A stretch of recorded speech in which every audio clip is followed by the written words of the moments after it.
Okay, hello. Today is May 19th, 2023, and we'll pay homage to an architect who died on May 19th, 1515. So more than 5 centuries ago. No, he was born in 1515. I'm sorry, he died in 1567, so less than 5 centuries ago. Juan Bautista de Toledo.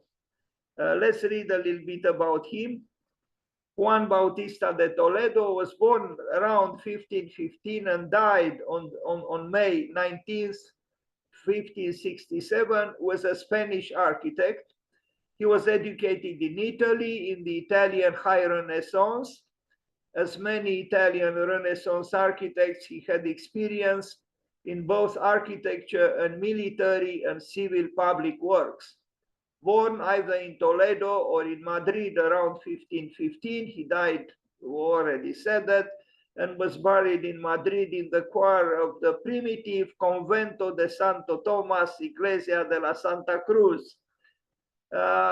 So perhaps he started his career in architecture in Rome between 1534 and 1541, working for Michelangelo and Pope Paul III, completing the courtyard of Palazzo Farnese, an important work where Michelangelo worked also.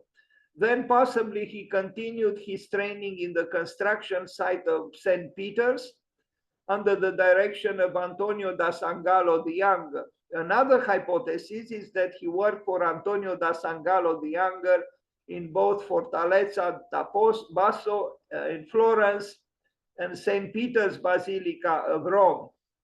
Juan Bautista de Toledo, an enigmatic and puzzling personality, was known in Florence and Rome as Giovanni Battista de Alfonsis.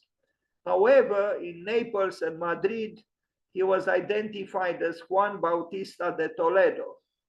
Both Spanish architects had the same handwriting.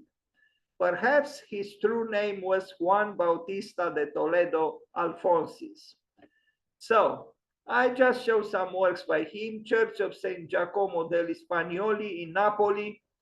An interesting work, actually, but you know, it looks almost neoclassical, which for that time when it was built would have been a little bit surprising. Yeah. So this is in Napoli by Juan Bautista de Toledo.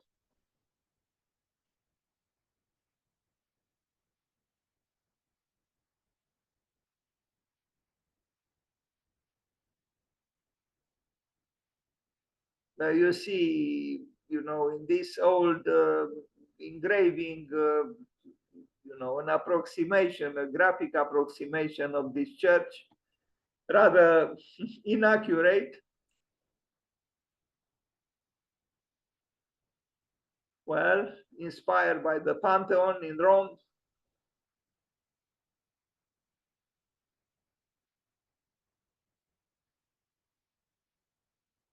Now, this is a very important work. He didn't work alone on this work. It's considered the largest monastery in the world. So let's read a little bit about it. El Escorial, or the royal site of San Lorenzo de El Escorial in Spanish, Monasterio y Sitio del Escorial in Madrid, or Monasterio del Escorial, is a historical residence of the King of Spain, located in the town of San Lorenzo del Escorial. Okay, it's not far away from Madrid. Well, 45 kilometers northwest of Madrid, built between 1563 and 1584 by order of King Philip II. El Escorial is the largest Renaissance building in the world. It is one of the Spanish royal sites and functions as a monastery, basilica, royal palace, pantheon, library, museum, university, school, and hospital. So again, El Escorial is the largest Renaissance building in the world. It's also the largest monastery, but you know, besides a monastery, there are many other functions. The basilica, royal palace, pantheon, library, museum, university, school, and hospital. It's very impressive, and I did visit it.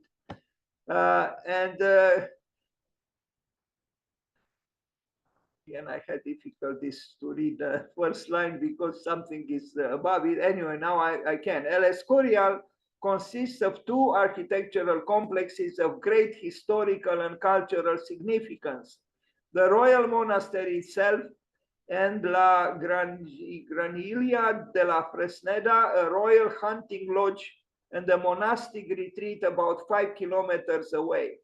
These sites have a dual nature. During the 16th and 17th centuries, there were places in which the power of the Spanish monarchy and the ecclesiastical predominance of the Roman Catholic religion in Spain found a common architectural manifestation. El Escorial was both a Spanish royal palace and a monastery, although Philip II is the only monarch who ever lived in the main building. Established with a community of Hieronymite monks, it has become a monastery of the Order of St. Augustine.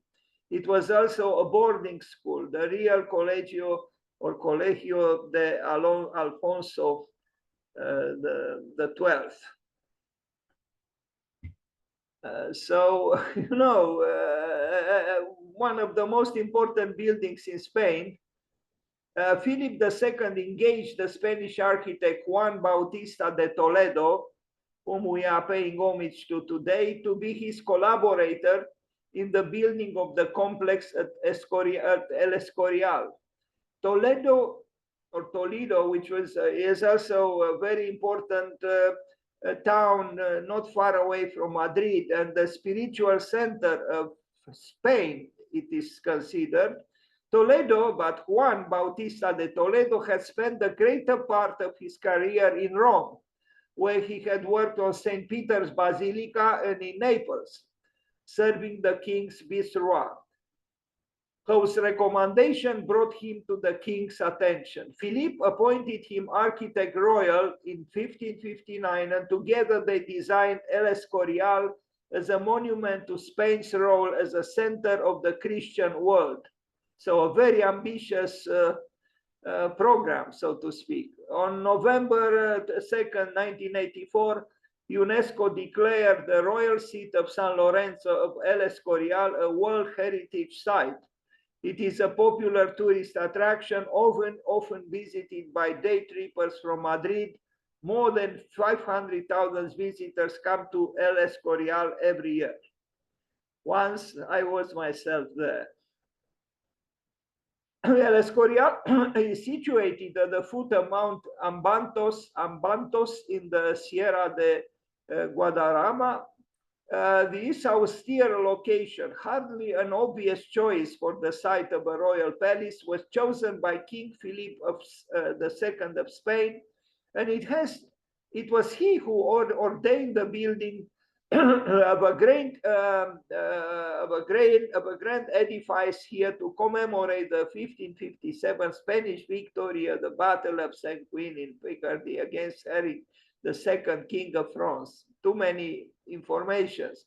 Philippe also intended the complex to serve as a necropolis for the interment of the remains of his parents, Charles I and Isabella of Portugal, himself and his descendants. In addition, Philip envisioned El Escorial as a center for studies in aid of the Counter-Reformation cause. The building's cornerstone was laid on April 23rd, 1563. The design and construction were overseen by Juan Bautista de Toledo, who did not live to see the completion of the project. With Toledo's death in 1567, direction passed to his apprentice, Juan de Herrera, another important architect, under whom the building was completed in 1584 in slightly less than 21 years.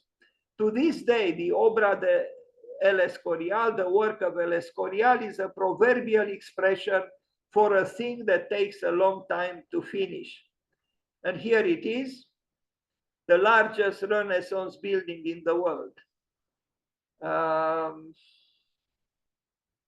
It is very impressive. So if you go to Spain, please do not forget to pay a visit to El Escorial. It's very austere compared to what we usually think of, Renaissance buildings. But its size also makes it even more, it appears that something that is very big is austere just because of its dimensions. No, but you can tell from the elevations of the building that, it doesn't have decorations. It's impressive because of its scale, but not because of its ornaments. El Escorial floor plan based on the floor plan of Solomon's temple. So apparently it renewed, the scheme of the plan of Solomon's temple. As you can tell, it's huge. El Escorial, Juan Bautista de Toledo. Well, and Juan de Herrera also were here, maybe who knows what. Plus, Philip II, apparently the king himself was very, present, so to speak, in the making of this building. El Escorial. And it is impressive, yes, very impressive. Wooden model of the roof. I mean, just the roof in itself is like a cathedral, part of the roof.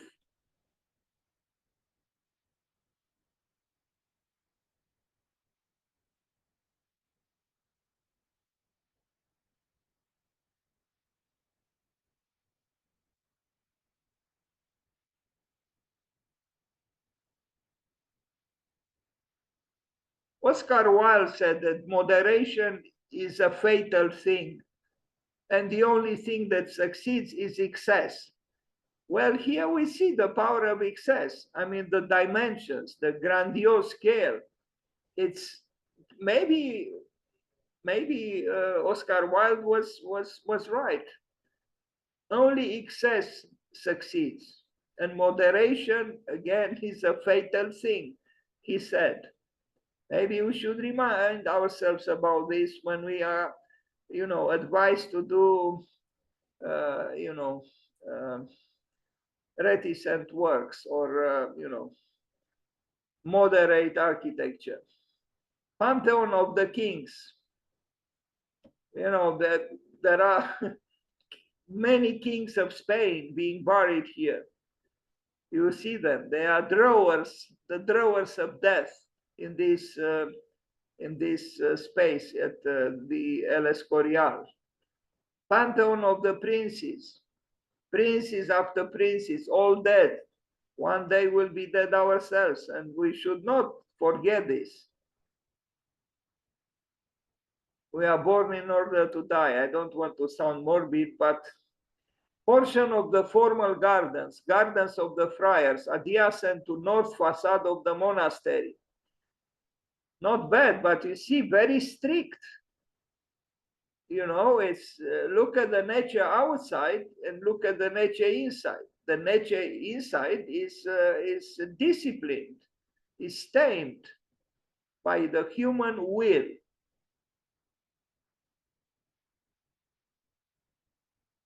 The library of El Escorial. What can we say? It's so majestic that you don't even feel like opening a door to pick up a book from there. It's a great library. Monastery and its reflection.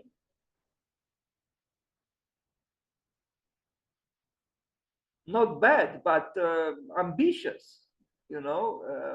If you think monks should be modest and the abodes modest as well, this is not modest. It's austere, but not modest.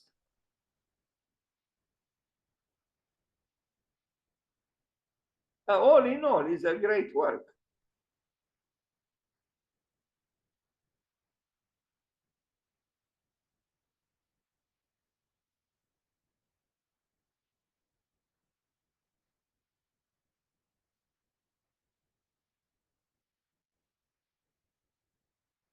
Okay, so this was the short presentation about Juan Bautista de Toledo, who died on May 19th, 1567.